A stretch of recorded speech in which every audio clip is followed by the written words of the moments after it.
Welcome to CoPlay Media, a look inside the world of video games, anime, and the Blerd community. And now, here are your hosts, Diers and Demo. Welcome to CoPlay Media! Today we have one of the biggest people that I know in the convention industry. Yeah, I'm hyping you up, man. I'm hyping you up. Hilton G. George. Oh, Lord. Here today you got me, D, my awesome co-host, Demo. Yes, sir. And we here are going to talk about the man, the mission, the movement. Are you ready? Are you ready, guys? I think I'm ready. All right, we ready. We ready. Let's do it. Let's do it, man. Let's do it. So, Hilton, where you from, man? I am born in Philadelphia, Pennsylvania. All right. Really? However, I don't claim Philly. I claim North Carolina. I can't pass the Philly quiz. I left Philly in the second grade. Okay. So, I'm definitely from Philly. I feel you. But, North Carolina is home. Is where you rep. That's awesome. That's awesome. And straight into it, man, what are you watching right now? What are you playing right now? Give me the rundown, man. Ooh, man, let me tell you something. I have taken my first bite of Naruto, and that's not just because you're wearing the shirt. Hey! I'm telling you, I know it's a big piece of cake to bite. Yes. Because there's like 650 episodes, and I hear that a third of them are fillers. Yes. Do you So have I gotta somebody be wise to steer you away from the filler? Oh, no. You got to understand, I do not have any other nerds in my family. Wow. I am the only nerd in my like work life and personal. Really? The con community It's that is black the sheep. only. Yeah. Yeah. Look, my family will not let me put anime on the TV. Wow. Yeah. My father thinks that anime will break his TV. You know what? They come What? around, man. You remember when they used to think video games would break your television? Right. You see it? Look at that. That ain't even on channel 3 no more. Yeah, you know what I'm saying? Don't plug it into that cable right there. It'll fry the whole thing. Man. No, I get it. I was like that up until about 2 years ago. And then my brother started coming around. He's like 8 years older than me. So he came around and it's like, man, it took you this long? I've been trying to tell you this since I was in fifth grade. Like For years, I've been trying to put you on game. man. Right. Well, look, the last new anime that I finished was My Hero Academia. Oh, yeah. My man. And now, to be fair, it is a very easily digestible It is. anime. You is. don't really have to get too deep It in is. it, but it does allow the emotions to just run high. Right. And I'm going to try and get back into gaming. Like this year, like this fall, it's been so long. I just don't have the time. Yeah. Okay. And it's just like the Mortal Kombat is just, I love it. It's just pulling me. Like It's calling. I was in Best Buy yesterday. Oh, no. And the guy was like, you should get this. You get two just controllers grab with this, the. bro. And I was like, and it's only trying to talk about. And I was like, you know what? I don't need to get fired from my job. Blerdcon's coming up. It's like Blerdcon was just. It seemed like somebody was working on it, and then it just stopped. What happened? Like Mortal Kombat, man. Mortal Kombat. Like Where's Hilton? He is up in his room. So, is there a favorite show ever, or was there a show that helped get you, like a gateway show that helped bring you into anime? It should be good. Oh man, listen. I remember when it wasn't called anime; it was called Japanimation. Yes. Okay. And they snuck it in. It would come on like before, what is it, G.I. Joe? Yeah. You know what I mean? Early crack of dawn. And Right. You Slide it in on you. Yeah. And you realize like there's something different about these stories. There's something different about this animation. This can't be coming from, Hasbro or whoever's sponsoring Transformers and all this stuff. Like it's too dynamic. It's too deep. Yeah, so Robotech was my gateway. Oh, man. Robotech was my gateway. Yeah, and Robotech went hard, man. Yeah, man. Like, dude, this is where you saw death for the first time as a kid. As a little kid, it's an anime, but you're like, oh my God, this is an adult story. People are actually dying. There's real consequences to people's decisions, and you're like learning this stuff without it being in this enclosed environment. Exactly. And then you're followed by G.I. Joe, which was totally the opposite of that. You already and knew how it was going to end. And Cobra Commander's going to get away. No one's going to get shot. Next week. And then, exactly. Your favorite character is going to be over and over the whole show. Where I'm watching Robotech, like my favorite character could die. Right. Any second. Like Right. Game of Thrones kind of armor, you know what I'm saying? Exactly. Like Rick Hunter's plane is on fire. Like, what is going on? Like, he might not. Yeah. Oh, he didn't make it. What will we do? Yeah. I tell people all the time my gateway was Dragon Ball Z, and that's what it was for me. Like, your favorite character. First episode, Goku's like, the show just started, man. How are you already just gone? Already grown, already ready, already heading to This a is why tournament. anime fans were not that upset with Game of Thrones. Yeah. They're like, we've been here before. We get it. Yeah. Y'all are new. Yeah. Yeah, Oh, we it get just it. the We can ending is relate. flat. Wow, Yeah, we've that's seen an this. We've seen this several times. Point, yeah. Yeah. I never thought about it like that because nobody's death in Game of Thrones shocked me at all. But Nah. I knew it could happen. That's how it can It's be. ingrained. That's life. It is, and I think like anime was the first kind of media that really brought it in. Like, you know, it was like real life versus real life with the cartoons in a way that you haven't seen it. Because that's where I've seen a lot of mature animations from Japanese animation. Yeah. Well, this is why we get so insulted when people call anime cartoons. Yes. There are cartoons out there. Yes. Don't get me wrong. Oh, yeah. And I love those cartoons. Bugs Bunny, Of course. Tom and Jerry, classic ones. They serve their You know, purpose. exactly. Yeah. Yes, call those cartoons. You'll get no beef from me. Heck yeah. But if you see me queuing up, you know, my anime, you know, Attack on Titan, and then like, I'm watching the cartoons, I'm like, This is a little more cinematic you should. than your normal, you know. You know what Yeah. I'm saying? Right. And then like the topics that they cover, like, you know, gentrification, you know, destroying of an entire race, you know, or destroying a planet, you know, like all these advanced concepts. Right. You know, you don't see that in G.I. Joe. No, You don't see that in Transformers. not like that. No. And I love. And look, don't get me wrong. As a franchise, I was weaned on Transformers. You know, even to a lesser extent, GI Joe and He-Man, and you know, all of these shows that were kind of Silverhawks. I mean, you could go down the list of non-anime Silverhawks, animated shows, Thundercats, yeah. Thundercats and stuff like that. So we still have love for them. It's just different. Yeah. You know, and it's like, okay, as long as you know that they're different, then we're good. So you know we had DJ Taylor Senpai on the show, right? Yeah. Yeah. that was now cool. listen. This is a guy who is on the cusp, like right on this forefront of, you know, the musical, you know, nerdification of the dance space. Yes. You know, and I think when we talk about, you know, the larger issue of the advancement and the growth of geek culture as mainstream, you know, we think about, you know, what's happening on the big screen, what's happening on the small screen, fashion, stuff like that. We see, but not everybody's going to the dance club or, you know, the party or the cookout or whatever and having their geek space indulged on the dance floor. Which is amazing. And what's crazy is that you would never think, you know, maybe 10 years ago that you could be hanging out and in the club and you might be listening to trap music or you know, people are twerking on the floor, whatever. And then all of a sudden you switch it up and then like, is that the Mario Brothers theme? Yeah, like, it is. And it's what? lit. He is playing. Wait, is that the intro? He mixed the intro from Cowboy Bebop into this. Like, what?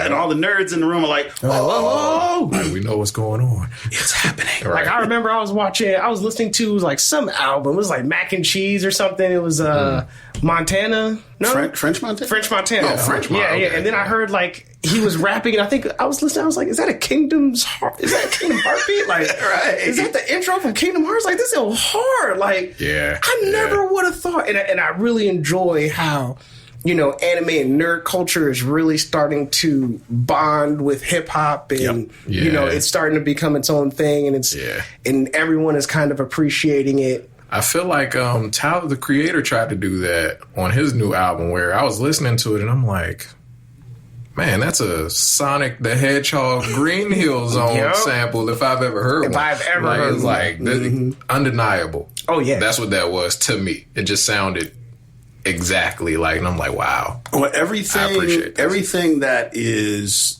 nerd is slowly going mainstream. Yes. And I think the next generation, and we're on the radio, people can't see me using air quotes, of nerds, that word nerd is not going to have the same meaning. It might not have any meaning to these kids that are coming up in this environment. Right, I don't think so. Yeah, Well, I mean there's I mean, the jock can't just disappear, right? Like the jock. he can have the jock, but he's going to run a touchdown with his arms flung behind his back.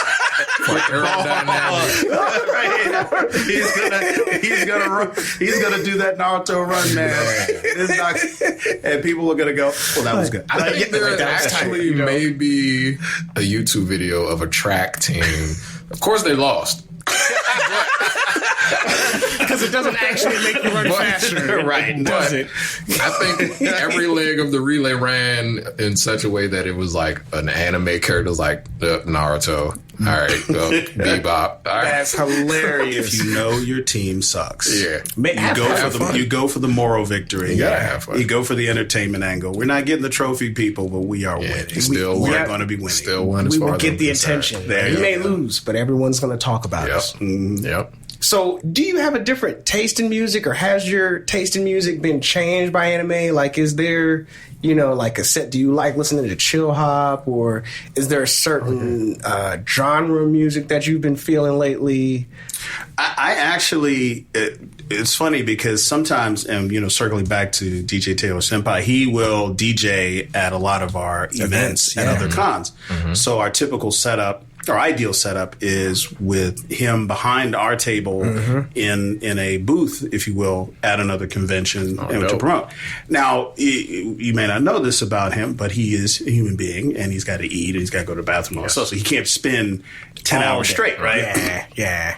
So what happens is he'll leave, and if he stays gone longer than the playlist that he has queued up, I will put my iPod in play. Nice. Now I'll have to sit there and click furiously from song to song because, I mean, listen, you can tell a lot about somebody by their playlist. Yes, right? you can. Mine is really insane. Like, people might commit me because I'll have like some old school hip hop, and I will have some 90s pop in there, and then out of nowhere, the theme song for The Price is Right. Like, for no reason at all. Like, why is this in here? I had a reason when I put it in there. I know I did. Had to. Nobody pays for this. Remember, I paid for that song. Right. You had to download it. something. I would love to know what the reason was. If I'm by myself and it comes on in the car, it's playing. I'm letting it go. You gonna let it I'm ride? letting it ride all the way out because it's a beautiful piece of music. I If you feel like, listen to all the instrumentation and It's layered, stuff, yeah. It is and I layered. just It's fall nice. into it, and it just takes you to all these moments, and it's like maybe 3 minutes long, whatever, and then it's gone. But then if I forget where I am and there's somebody on the passenger seat, and I look over and the look of horror on their face, like, did that just happen? Like, Dog, what is this? Like, what are you doing? is this right the bone collector? Does this lock work? Am I going to have to roll out of the barrel roll out of this car at 35 miles an hour? Man. Everything was cool, and then all of a sudden, Hilton started playing The Price is Right. Maybe that's the theme song you played after a deal goes well. Like, Hey, that's right. The Price is Right. Come on down. Sign these papers. So I like different music for different reasons. It really, I mean, I've been a nerd my whole life, so I don't know that I have been influenced as far as my taste is concerned by anything happening now in the nerd space. Now, I have an appreciation for some of those things in a way that maybe, we call, a muggle or a normie might not. Right. Yeah. But it doesn't really, like, my taste is pretty eclectic.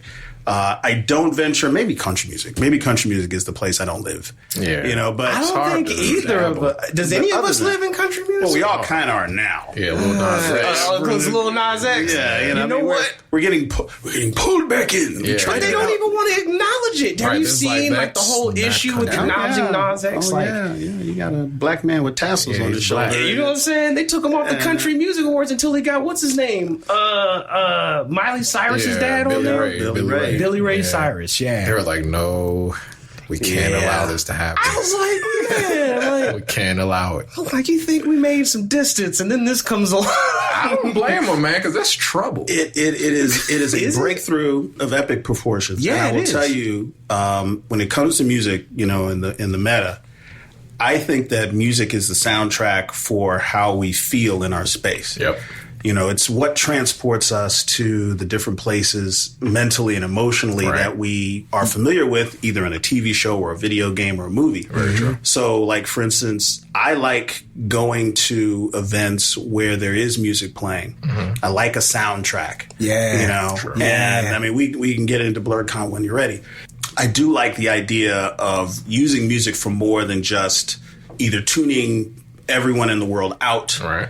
Or just tuning ourselves into just who's right around us and using that to kind of make a mood. Like if you had a house party or you had an event, like you would think about your playlist for that. Yeah. Like what kind of event is this? Is a family event. We're going to be playing board games and drinking wine. Okay, let me play something in the background that's so in tune with what is happening that people don't even know it's playing.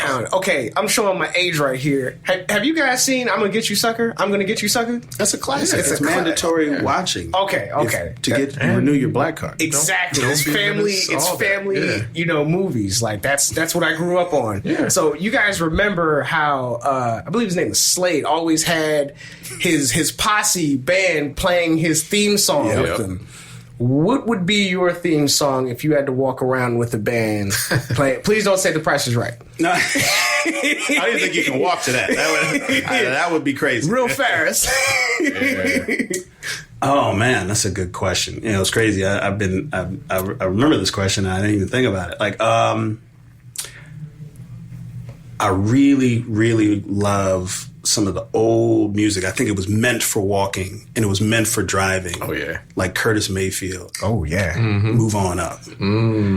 Like, you know, you feel like you know, like you're on to something. Yeah. Like we you know what I mean? Like It feels like productive and like you're coming up, you know, like literally like moving on up. yeah, Right, right, and it's the was some melody. walking It's the music. melodies that were so important to the 70s, 80s, and 90s music too. The melodies for me are what really carry, like even beyond the words or the meaning of the song.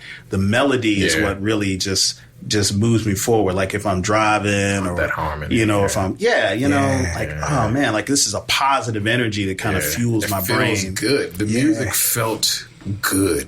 It was felt good feeling back then. You know what I'm saying? Like we And still it was got- live. Yeah, it was live. It was live. I mean, there Yeah. was people in the studio playing the drums and there's a horn section. Earth, Wind, and Fire had a whole band, like whole orchestra. And listen, everybody black knows somebody who was in Earth, Wind, and Fire. Yep. That's how many I people was truly in Earth, Wind, and believe Fire. that. Sometimes I wonder if my dad if you was in think there. hard enough, you feel like, wait a minute. You'd be like, you know, I have a cousin that's married to the drummer. Yeah, because my dad was sitting in the basement playing guitar, and it's like all he's playing is like, are you reliving that good old time you were days? there? I mean, Like, what do you- Right. I mean, but I think that's a good part of music is that it helps you relive those memories, and it also helps you like I know when I'm studying, I'll try and if I'm taking a test, I'll try and play the same songs because I feel as if the music will help Like remind me of what I was looking at the same time. I do that a lot at work. I do notice that I play the same songs over because it's like I'm mellow while I'm listening to it, And no one can stress me out. And there's like memories associated with it, and it kind of it's just a great thing. It's just a great thing. Yeah, music therapy, man. It's therapy. Tell people all the Get your time. blood pressure down. Yep. It's definitely therapeutic, man. Yep. So, what was the first convention that you experienced? Was there a gateway to which convention did you walk in was like, this is it, this is home right here? Like, Now, the convention that brought me into cosplay and brought me into the con space and all that, and I don't know how I ever came out of it or how I missed it, was MagFest. I think it was in 2014. wow. I went to my first MagFest, and here's how it happened. It's fairly recent. I'm a nerd who went into the nerd closet. What happened was my first introduction to participatory group geekdom was Dungeons and Dragons in elementary school, right? And I'll circle back to that, but I fell off of it. And fast forward to college, I went to college and I got cool, you know? and girls were there, and I had a little kind of I had some game, all this stuff. Like maybe the nerd thing was a little more of a phase than I wanted to admit. Yeah. And at the in the 90s in the HBCUs, man, there wasn't much of a geek space. There was no geek space. There really wasn't. If you were pulling out a manga, that's like what is that? And that's I'm interesting. Like, why is everybody's mouth open in every frame? What is this you're looking at? Why does his face so there look like wasn't. like, why is he reading from right to left? It really wasn't. There really wasn't. So I completely separated from geekdom during and right after college, and it started to bubble up in unknown ways. So I was that guy at Halloween who was a costumer. And I didn't even really think about it. Went all out, yeah. All my friends would be like, oh, we're going to do this and we're going to do that. And here's going to be the theme. We're all going to meet up. And then I would show up and people were like, oh, here he go. Like, oh, he killed us. Oh, he killed us. We all went to Party City. You built something. Like, come on, man. Like, why is that lighting up? I don't understand what's happening here. Like you said. You can't why can't you wear a mask like everyone else? Get you an Afro wig like Johnny. Yeah. And just drink and have a fun time. On. I'm like, don't touch the costume because there's wires and there's glue, and I was working on it in the car, and I went to this thing out at this Halloween party, and I had one of my creations out there, and I was having fun. A guy came and was like, "Hey, do you cosplay?" And I was like, "Huh?" He's like, cosplay. It's like, you do this outside of Halloween. I was like, nah, who does this outside of Halloween? Why would I do that? He's like, you go to cons and people cosplay year round. And I like, my head is slowly turning to the left, like, okay, what? What's going on where? And he just started rattling off like all the area conventions. And he went from, it's like MagFest coming up next and and Katsucon, all this. And I said, oh, that's, Halloween to MagFest was like 3 months. Yep. I looked it up. Put together, I started working on the cosplay, and that was my first time walking into a con. Now, my con life started in the 4th grade. And I forgot all about it until maybe 2 years ago. Repressed memories, we won't call it. Of course. At NC State University, they used to have this convention called TriCon. And we were in, kids, middle school, elementary school. We can't get into conventions. It was an all-night convention on campus, whatever. So we couldn't get in to the con at all, day, night, whatever. We were locked out. We weren't students. Wow. Genius nerddom, Goonies-style stuff. My man found... You're not going to believe this. My man found the schematics for the underground electrical lines to get into. I'm serious, man. Yo, how old were y'all? You don't want to know. I promise you don't want to know. There are legalities and liabilities involved at this point that I don't think NC State wants to hear about. We went into the sewers. Wow. Underneath North Carolina State University using a map and flashlights, right? And would come up through the grate covers in the basement of the building that was hosting the event. And then we figured once we were in, nobody would question our age. I mean, freaking 12-year-olds running around, like, who would know? And I was like, we wanted to go in, and they would be doing Dungeons and Dragons, and it was just amazing to us. It was, and it was just like one of those things where you look back as an adult, it's like, what in the hell? That's like some stuff that Stranger Things kids will get into or something. You know what? I never seen that show. Is that show good? What? Wow. Oh, I take it from that reaction. Ladies and gentlemen cannot see the judgment. I seen everyone look at me. Everyone shook their head all at once. Everybody was like, nah, man. Well, you have homework, dude. I got homework. All right, so I got Stranger Things. That's all right. Let me go ahead and write that down. If you like Stephen King novels, if you like Steven Spielberg...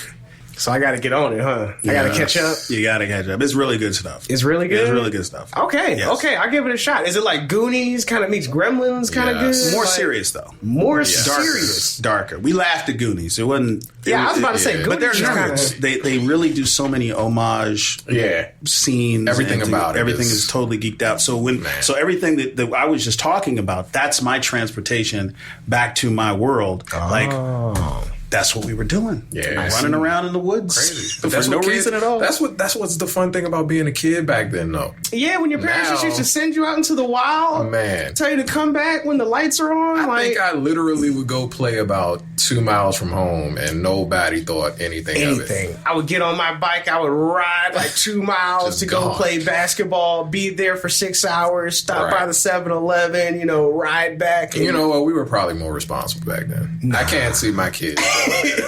Nah. Not at this, like at their age, I was doing that, but it's like, nah, you guys aren't the same kind of kids. You're not built for this. Yeah, You got peanut allergy. Anything can kill these kids. Did he step on a nail? Did he get bit by a snake? No. He got a peanut in his shoe and his head swelled up. You know, you don't want think that. about it. That's true. Yeah. That's true. You got to Different watch out world. about It's that. like, how can't you can't eat a peanut butter and jelly sandwich? I look at my son and Not crunchy. Crunchy, they could die. They could choke on it. exactly got EpiPens and crap. Oh man, so Hilton, what exactly, or why are you a Blerd? Like, we've talked about your interests and whatnot, and I remember, you know, because I do my due diligence studying and how you guys got the phrase Blerd. If you could roll over that story for me and why you are a Blerd, man, I greatly appreciate that. Well, it's really, I want to separate those questions out because the word blurred, I didn't create it. It kind of existed and came about organically on its own. Now, I have a PowerPoint presentation that I give at other conventions, various titles, Blerd is the word, Blerd report, what have you. Okay. But I talk about the history of the word. And the first time the word blurred appeared in the mass media was from the show Scrubs. Scrubs, yeah. Right? And Yeah. Turk was in a scene Yeah. where he was operating at the time, a very complex piece of camera equipment, and all of his white cohorts were posing, couldn't get it to work. He said, I got this, goes around and basically says, you know, I got this. I just spent the weekend hanging out with my cousin who's the world's biggest Blerd. Okay. And then Yeah. cut to all the white friends going, what? And he goes, a black nerd. Yeah, You yeah. know? Oh. And that's where the world of the word started to kind of come from. Yeah, that's now, where it sparked. I never thought of myself as a Blerd when I was a Blerd. I always thought of myself as just a nerd.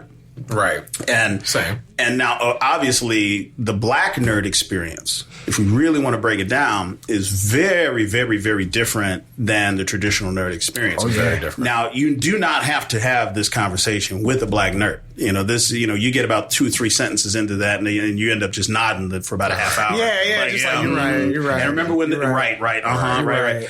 Because we, as black nerds, have always had 2 levels of rejection. Now, as a nerd, everybody knows you got to turn over, not anymore, or not as much anymore, but you had to turn over your cool card. Yeah. You know, you come out of the high school cafeteria chow line with your tray and you look across there, you got to pan hard. Because you can't sit just anywhere. You got shoes. You got to look. You're like, okay, jocks, And then white jocks, girls, smart players, kids, right? rich kids. Right, you know, and nobody wants you there. But the nerd table is kind of where you had safe refuge. Yeah. Now, as a regular nerd, you had your nerd card, your cool card taken, but it was only the black nerds that also had to give up their black card. Right. Because all of the things that we were into and all of the things that we did, the way we walked, the way we talked, everything was seen as white. And here's why. Yep. Because there was an internalized stereotype amongst our people that defined black as inherently cool, inherently, I mean, not physically dark, but dark, you know, and hip and swag and all this stuff. Musical, we always got something to do So with we music. didn't have room in our community, or at least know to make room for other definitions of what black was supposed to be. And here comes this guy with pants are hiked up a little bit. Got the maybe suspenders on. maybe he's a little bit on the spectrum. You know, Yeah, I knew a guy like that. a little smart, a little more book smart than Street is smart. useful in casual conversation. Right. You know, all those things that people like this. You can't be black and that. So we come up. We got to give up both of our cards.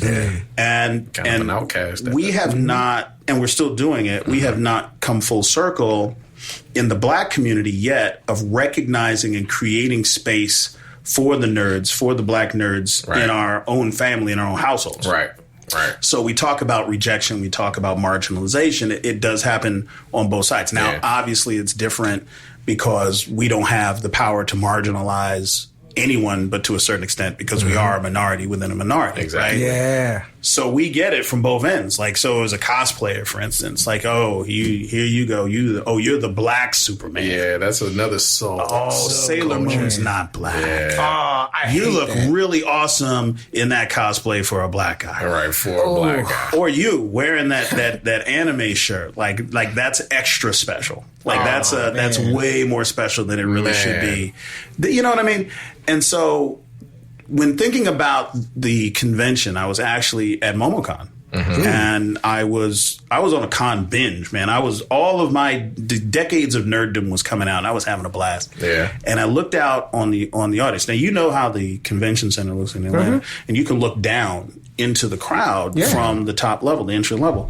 And I looked down and I saw, so many people of different backgrounds and colors and ages and orientations, genders, that were all kind of connecting first in the fandom. And the geek space before you would see any kind of divisions based on race. Yeah. And I said, wouldn't it be really cool if there was a convention that was like this, and you have a convention that is multi-dimensional, multi-fandom, video games and panels and parties and all-night raves and all this stuff, but centers around the black nerd experience. Yep. And so I stepped back and I forgot to touch my own nose and go, well, not me, I'll tell somebody else to do it. And with no sense of self-preservation, I stepped into this venture, and it took about 2 years of planning before year one happened, and that's it. That was it. That's huge. That's an innovator. You know what I'm saying? Like I don't think you know the level that you have innovated. Like, you have created a special market for like a niche of a niche, that gives them the freedom to live and, express themselves the way they want. Like, I think that's huge. With that, I'm happy you're starting to watch Naruto, because I appreciate Naruto in that once you see what the Cloud Village is made up of, it's like, wow.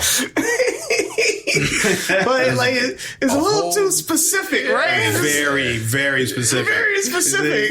This is what nerds do. We go directly to the granular. Yeah. We are at the molecular. I don't want to ruin it for you right now, because I'm sure you already know. Or do you already know? I may or may not. I don't know enough to not know what I don't know. So the Cloud Village is basically the black people of Naruto. Okay. Yeah. There you go. And I can appreciate that. Yes. I can appreciate that, because it's like, wow, we got that much recognition in an anime. Like, you got your characters there that could be black. They might be black. Like Piccolo. The off-color characters, the Skeeters, not Piccolo. white, so we just defaulted. Exactly. If you mess with the hue on the TV, just a little bit, see the tint. Look at that. Piccolo's black. Right, like, Piccolo's got to be a black man. He's taking care of a kid that's not his. He's got to. He's really mad about it. He's really mad. Angry all the time. He's the angry, but he doesn't leave. He doesn't leave. Black guy. He's the angry black guy. Wow. Then you got Mr. Popo. That's Popo. The other end of that spectrum. Yeah. The opposite end of that spectrum. Not angry at all. So we were represented, but not to that extent. So that's why I think that's where, like, Naruto for me gained a lot more respect. Yeah. Because he took the time to, like, recognize, like, yo, black people love anime. I'm just going to give them a whole village to themselves. And they're awesome. But you'll see. Oh yeah, they're all awesome. Yeah. All of them. and to be honest, what really drew me into it was the fact that it's like a foreign language almost. Mm-hmm. If you are going to move within the circles of the anime crowd, this is a colloquial discussion that I want to be able to be in on. Right? This is not an accident that this show is as popular, as long running as it is. Yeah. You don't suck and have keep it going. Yeah. This isn't The Walking Dead. Oh, sorry. I didn't mean to. Sorry. It was good for like 4 seasons. Man. 4 seasons. It was solid. I'll give it 5. 5 seasons? I fell off. I fell off at the farm. At the farm, I was like, a lot of people got left at the bus stop on that one. But yeah, I feel like, it's just something that I would rather know more about. Mm-hmm. And even though it's daunting to look at, you're like, oh, there's 26 episodes in every season. Like, how much binge time will I have? I'm going to take it on because... I want to be in on the story, so yeah. But You know what? I think that is what also got me into manga, too. Naruto was definitely the first manga that I ever got into, probably because of the fillers. I'm still fighting that manga. Yeah. Here's the thing. I refuse to read.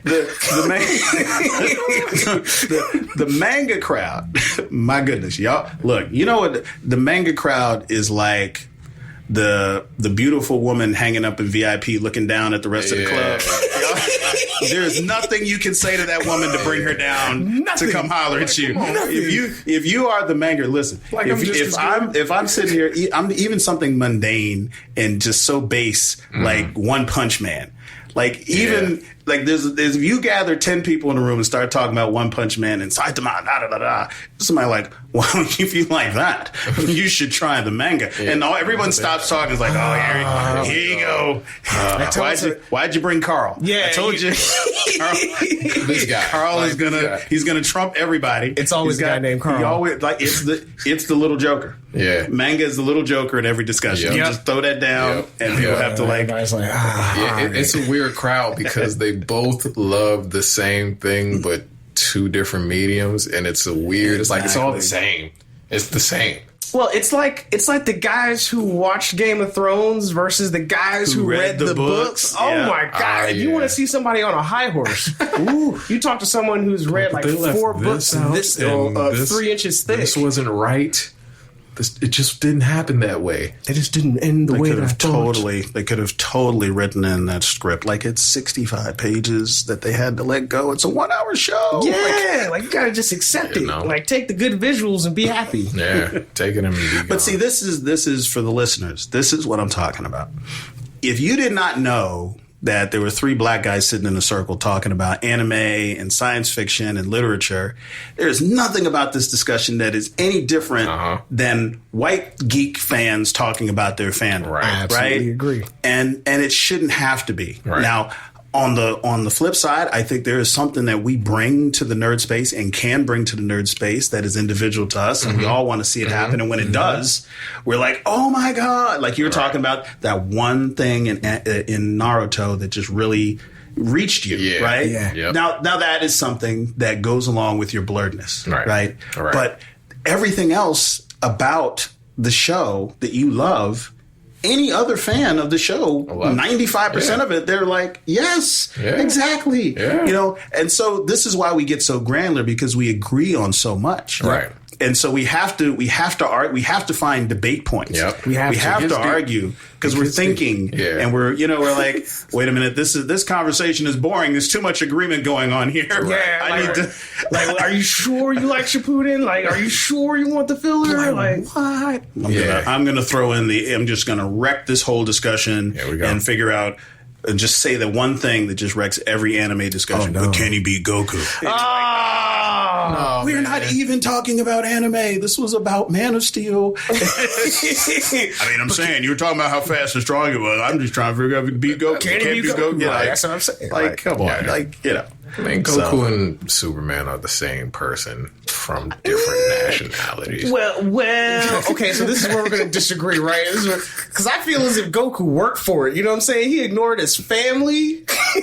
He ignored his friends. He died at least 5 times. Yeah, I was about to say, he died like 4 times and just kept coming back happier and stronger, like more positive than ever. Like reality did not touch Goku. Superman, he was just like here. You know what I'm saying? He got given that which he had. Yeah, he was already all powerful, and he switched to like to what he thought humans were to get along with them. True, but didn't him and Goku are still the same? I mean, he's a Saiyan on Earth. It's not until he's battling other aliens that you actually see like, oh, he's really not that good. He's not as strong as we thought he was. Like, up until a point, Goku was going to these tournaments and ranking everything. Until he decides to stand still and light up and start yelling for 15 minutes and then powers up and destroys half the planet. like, you could have started with that. Like, why don't they ever start with that? They Why never you start wait with until you're at the brink of death before you go, and then nobody stops him from powering up. No one wants to interrupt the power. They gotta wait. Him in the gut. Right? Like, stop that. Oh man, my kingdom to see somebody stop somebody from powering up, man. Like, it would be amazing just to see someone just get if that clocked. ever happened, it's like, okay. And here is how you know there are no black writers in the room. Because one black writer would have made that suggestion. Maybe they could just punch him once. You know what I'm saying? Just as soon as he starts to just catch him in the throat, man. Right. It seems like he's deriving all this power. Like you're about to go Super Saiyan. None of that. That's right. Oh, what season are we on here? Yeah. No, I've seen this happen before. The dude was powering up for like 15 minutes. Like, What'd you do? I it's clotheslined him. Vegeta and Nappa with the famous is over 9,000. It's like, okay, you see him, he's over 9,000. Stop him.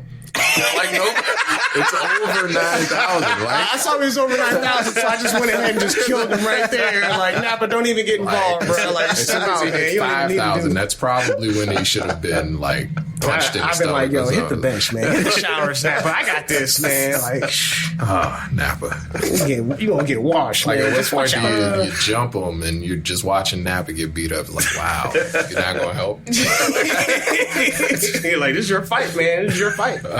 But Yeah. speaking of Nappa, a partner to Vegeta, like the segue, right? Mm-hmm. Nice segue. Tell me about your co-founder, You talking about my man Haas? your man Haas. Yeah, Man. me and Haas, we went to college together, and he is a guy who I've known through all of my academic formative years. One of the first people I met at North Carolina Central. Just a really cool guy, and we just stayed in touch, and we were just like always. We would talk about anything. He went to law school, after graduation. I have an art degree, by the way. Oh, so wow. so his track was definitely on a whole other level, and so he was the first person I called when I came up with the idea. I was like, okay, there's going to be a legal aspect of this, because if you talk about from a business standpoint, creative minds come up, with amazing stuff. But if it's not properly protected, if you don't go about things in a business way, you look up and then it's someone's running away with it, like And so I said, well, let's secure the domain name. Let's secure the copyrights to the name. Let's get all that stuff in order first. We're going to spend the first year totally silent. We're not advertising. We're not doing. We're just getting order. We're just getting the logo design. We're signing everything with the venues and all that sort of stuff. And he handled everything on that business end. I was here on the ground. He's of course he's based out in the Midwest. So I was handling all the stuff here on the ground, and he was handling all the business. And it was a 2-year. Just trying to get going, and him seeing the vision and having faith in it. And could not have done it without him. Could not have had the run that we've had without him. And people don't really get to see him because he's not really active in the nerd space. Yeah, I was going to ask, like, how come we don't see him as much? Because he's like securing land deals out in Indiana. It's like there's no you're where Waukegan. I don't. Never mind. It's you know what? I'm glad you actually pointed that out. That you got to take care of that side of things when you're creative and you're coming up with your own venture. It's going to take time to get the tires on the road first. You know what I mean? Because I think a lot of people that try to do stuff get discouraged because it's like it's not happening like that. Right. You know what I mean? It's work that has to be done behind the scenes. A lot of foundational work has to go into a convention. People, it's funny because there's more conventions, there's more people getting involved in the con running side of conventions, either of the ones that they created or had some hand in creating, or existing ones that they're getting more volunteer. And people who I've encountered who are on the outside, the attendee side, who have come in and tasted the con running side, it's always like this veil that is lifted, like, oh my God, man, like how did you I thought it would be. And I just sit back like, it's work. It's a lot of blood, sweat, and tears. It's a lot going on, so many moving parts. And so, it's definitely got a lot of, there's a lot to be done to do it right. Good. So for people who have never partaken in a convention, what can they expect to see? Well, if you've never been to the convention, let's talk about what it is and what makes it unique. I mean, one, if you want to think about it in the abstract, think of it as a really dope soul food restaurant. Okay. You know, and everybody comes in and they're getting to see the culture and you know, when you go to a really good soul food restaurant, there's a story behind the recipe and you know what I mean? And so the smells, the sounds, you know, all that sort of stuff. So it's got that kind of a vibe, you know, so you got a lot of vendors and the subject matter and the presenters for a lot of the panels are going to be people of color. They're going to be people who are, you know, like black nerds who have either never presented at all or presenting on a neutral subject. Because I think representation is just as important as inclusion. Right. So you're going to see an armor making panel with a black person doing it. Whether or not they talk about the black nerd experience while they're helping you do cosplay stuff is a different story. A lot of the subject matter is going to be, you know, more focused on inclusion, diversity, you know, that whole world. And is a lot going on. So last year and the year before, each year we had over 125 panels. That's a lot for any convention. It is. The programming side is really important. You know, we have a lot of things happening talking about the, you know, there's a 24-hour anime screening room, 24-hour arcade, there's a 24-hour video gaming room, which is two separate things. I got to remind people. So you got the upright video games, and then you got the cabinets, and then you got the consoles. So these are two separate rooms. You got two different ones. Doing it big. All right. We got tabletop gaming room. We have a comedy show, 2 concerts, 2 after parties, cosplay contest. You know, wasn't there a barber shop going in there? Like, and that's what's new. Yeah. You know? So what's been really fun is you say to yourself, okay, let's talk about the stuff that, like we were talking about earlier, the stuff that we just all love as nerds, black or otherwise. Yep. How do we put that black top spin on the ball for those things? So what are the things that we could do that just really hit black people right in their 23andMe, which is just to the right of your rib cage, by the way, if you didn't know. And so you say a barbecue. Like no convention has ever had a barbecue. Never. And we, as black people, have a very special cultural relationship with the barbecue trope. We love that. And so last year was the premiere of the barbecue.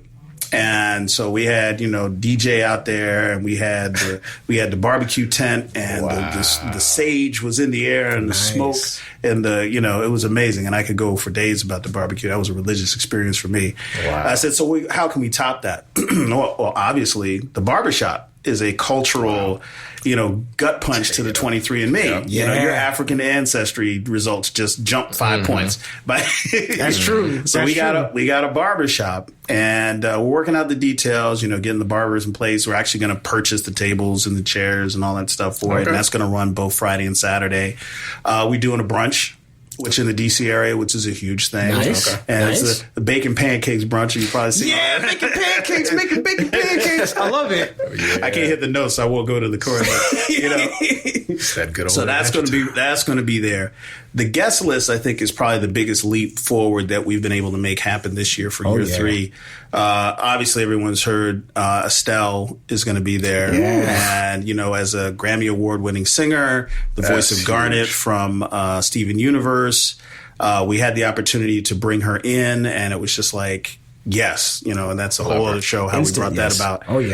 We've got Bo Billingsley, you know, the voice actor extraordinaire for everything from sci-fi, video gaming, anime. I mean, if you just pick a fandom and he's been there some kind of a way, he's going to be there. The voice of Jet Black from Cowboy Bebop. I mean, it's just like, wow, like he's really coming. You know what? He's the voice for the Raikage too in Naruto. Sharp man. You got a good ear. Right guy. Give him a shirt. Like, you have to get that type of knowledge. You have earned the shirt. You have earned the shirt, Demo. Don it well. I'm the wash with light colors. But and then we've got Rachel True. Rachel True. Yes. Wow. She's a Highlander. She's a Highlander. How did she pull off this Sade Pharrell thing going on? I don't know, man, but I'm telling you, I had a chance to talk with her up in New Jersey, and it was like, the hardest thing about being in this position is that I'm a fan, and I want a fanboy, but you got to check your fanboy. But I gotta be upright business, and we talked for like an hour, and I'm just like, it's Rachel Drew having a conversation about life with me. I'm like, oh my god! But my outer is like, I see what you mean. Yeah. Exactly. Perfectly stated. Yeah. And then we got the Samarider, who is this self-taught, dynamo out of London. Yeah, she's huge. Just amazing. Yes. And with Afro, just doing her thing, man. And she's got a huge fandom. She's like that stunt woman, she right? is exactly that. Yes. I follow her. Notice his voice got real NPR. Did you notice his voice like, she's quite nice. Yeah, exactly what you're talking about. Right. A plethora of DJs. I talked to the Hyatt, where, the Hyatt Crystal City, about my vision for what I want Blerdcon to ultimately be once it grows into its shoes, where we own the whole venue and we're going to be over several venues. Okay. I want music coming out of every corner of that place. I said, look, I want video game and anime music playing in the bathroom stalls. Yes. I want it everywhere. Just take the whole place over. Yes. And once we own the hotel, meaning that there's no, you get that one family from Topeka, Kansas who came to see the monuments and all that stuff. What's going on? Yeah, we can only play the music so loud because they're there. Yeah, and, Yelp, it's important. Those ratings count, right? That's true. So this year was the first year that, even though we didn't own the hotel sold out, and we sold out the hotel across the street, and we're selling out the hotel across the street from that, which means that this is going to be a big, big year attendance-wise for us. Oh, yeah. So we got a big outdoor venue where we're doing a food truck rally. And so we got about 10, 12 trucks. They're going to be there 24 hours. They're going to be there from Friday afternoon till 4 o'clock in the afternoon on Sunday. So it's going to be a real taste of DC there. And there are no duplicates.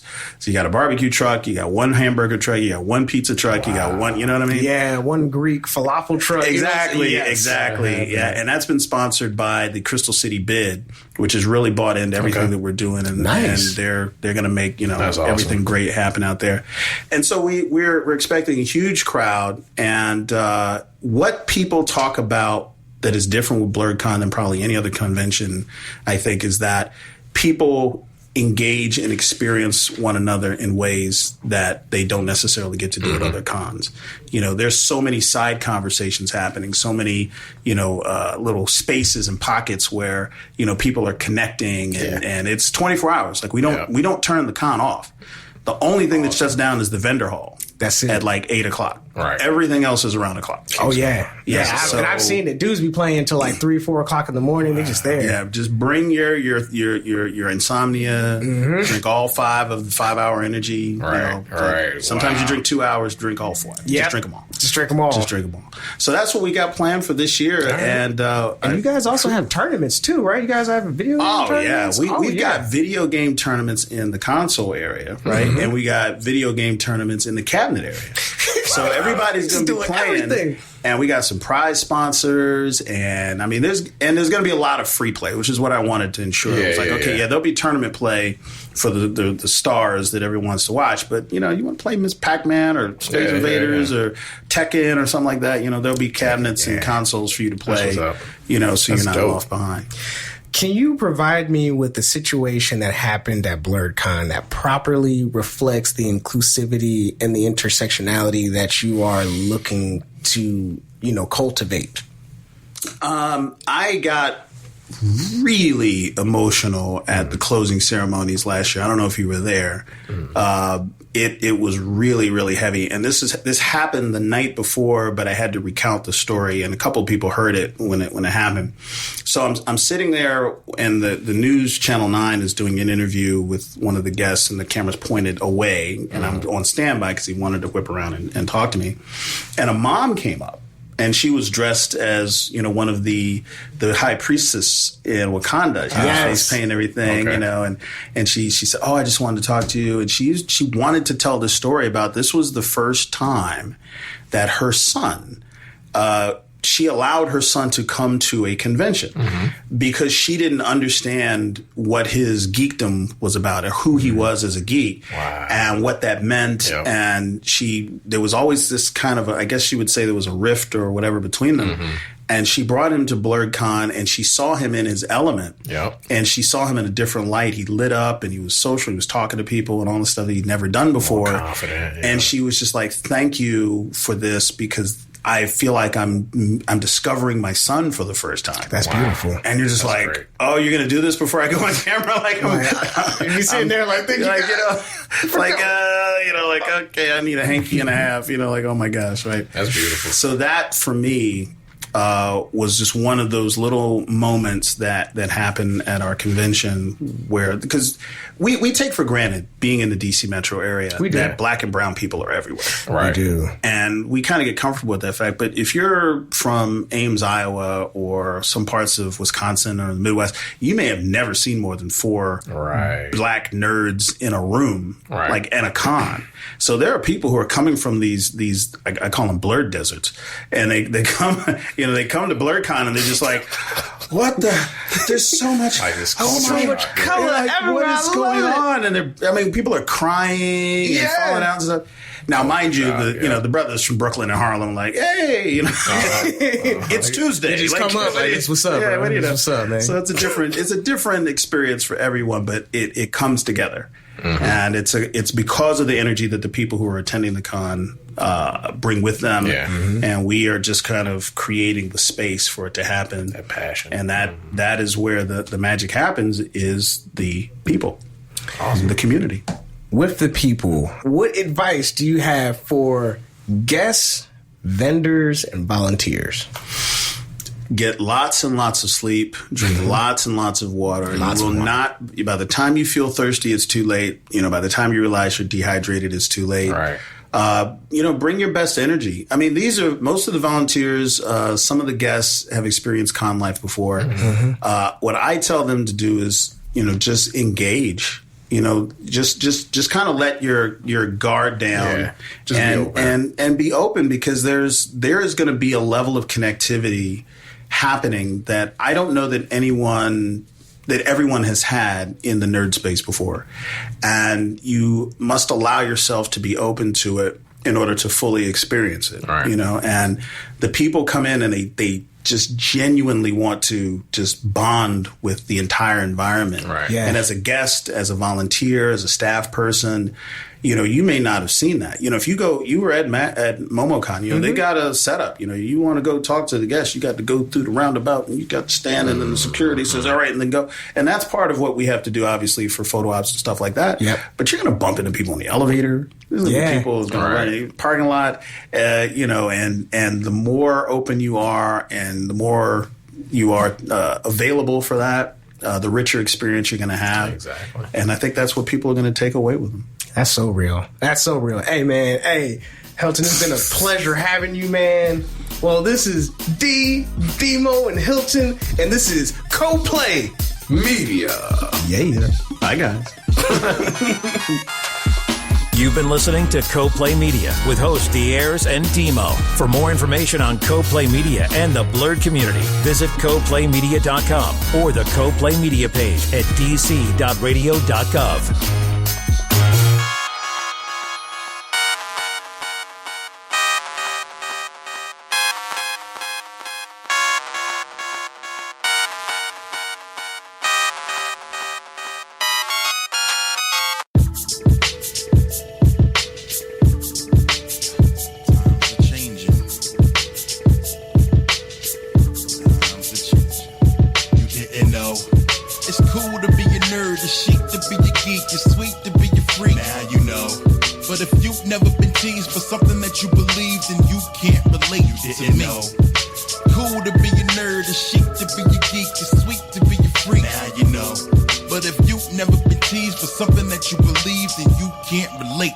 Last week I went into Macy's and saw a retro shirt section and thought this is crazy.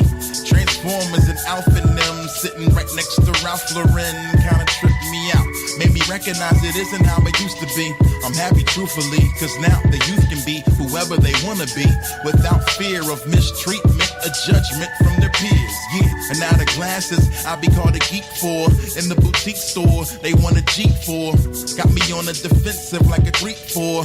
I should be celebrating, I guess we scored. Now they calling us retro, cause we thought the past was the best and don't want to let go. But no matter what, I just know exactly where I come from, and I'm never gonna forget, yo. You know, it's cool to be a nerd, it's chic to be a geek, it's sweet to be a freak. Now you know. But if you've never been teased for something that you believe, then you can't relate to me. Cool to be a nerd, it's chic to be a geek, it's sweet to be a freak. Now you know. But if you've never been teased for something that you believe, then you can't relate to me. It's cool to be a nerd, it's chic to be a geek, it's sweet to be a freak. Now you know. But if you've never been teased for something that you believe, then you can't relate to me. Now you know. You didn't know. It's cool to be a nerd, it's chic to be a geek, it's sweet to be a freak. Now you know. But if you've never been teased for something that you believe, then you can't relate to me. Cool to be a nerd, it's chic to be a geek, it's sweet to be a freak. Now you know. But if you've never been teased for something that you believe, then you can't relate to me. It's cool to be a nerd, it's chic to be a geek, it's sweet to be a freak. Now you know. But if you've never been teased for something that you believe, then you can't relate to me.